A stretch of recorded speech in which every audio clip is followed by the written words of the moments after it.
Hello and welcome to Rough Cut. I'm Kaveree Bamzai, your reviewer for the week and for all the weeks ahead. This week, I don't know what to say. It's Bhoot Bangla. It's come from Priyadarshan and Akshay Kumar, a team that we love so much and we have loved so much through Hera, Pheri and Bhulaiyaa. And it comes almost 2 decades after their most successful pairing, I think, in the horror genre, which was Bhulaiyaa. And it just made me think of Mad Men for some reason, and that wonderful quote from there. And I want to just read that quote out to you, just to explain how I felt. Nostalgia means a twinge in your heart far more powerful than memory alone. The pain from an old wound, delicate but potent. And this really is what I felt. I felt the pain of watching this movie, which has not one but three Akshay Kumars. It has one Akshay Kumar in the present, one Akshay Kumar in the past, and another Akshay Kumar, which I can't spoil, but no great surprise when he actually enters the scene. It has the same cast of characters, including the wonderful late Asrani, and it's a pity to see him wasted in this film. It has Rajpal Yadav, Paresh Rawal, and the only funny thing actually about the movie, which is supposed to be a horror comedy, is that Jishu Sengupta, who's 49 years old, is playing the father to Akshay Kumar, who's 58 years old. And let us not even go into all the mismatch of Vamika Gabbi playing his supposed love interest and all manner of people boarding the train of Bhoot Bangla and then disappearing without notice. It has the wonderful Tabu. I don't know what she's doing here, really. I think even she doesn't know. And she appears in the second half. She then disappears. She appears for a minute, I think a minute in the first half. It's such a waste of talent. And I can understand that Akshay Kumar has had an underwhelming couple of years or so.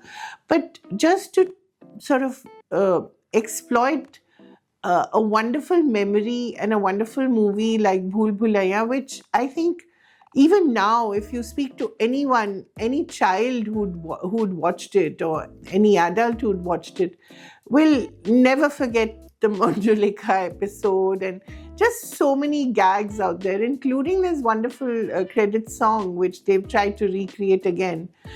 But it just made me feel so bad, and it literally pained me to sit through it. And I could see around me as well people trying very hard to like it and to enjoy it, but I'd much rather just go back home and watch Bhulaiyaa on streaming or watch Hera Pheri on streaming. And what really worries me is that there's going to be another Hera Pheri from the same duo.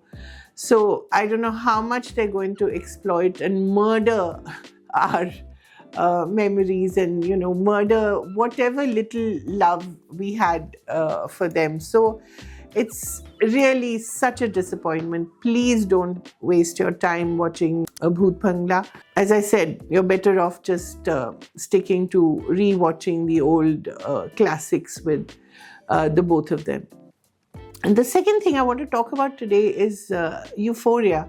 I think people of a certain generation, young people of a certain generation, really loved the first two seasons, and it created these huge stars: Sweeney, Jacob Elordi, and of course Zendaya.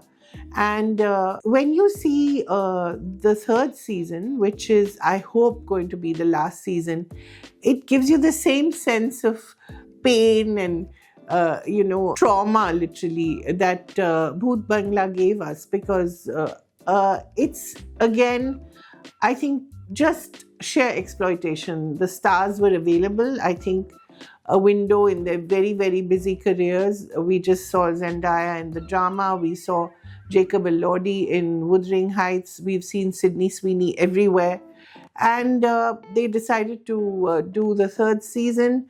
And it's a disaster. I mean, you have the same kind of sex and drugs and a little bit of religion and a little bit of stardust, and but we catch the three of these stars about 5 years after they've left high school.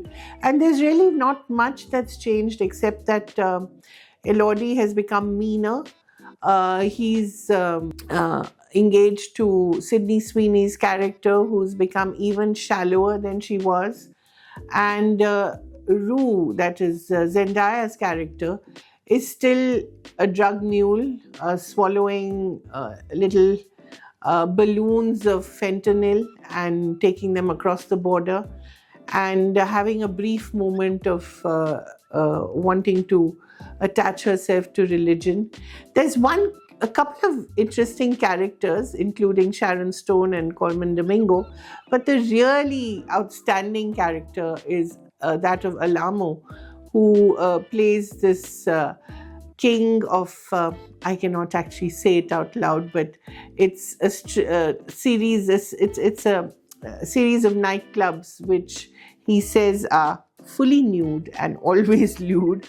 And there's some startling moments there. I've only watched the first episode. That's the only one that's available. But that was the only stunning moment for me in the entire 1 hour episode.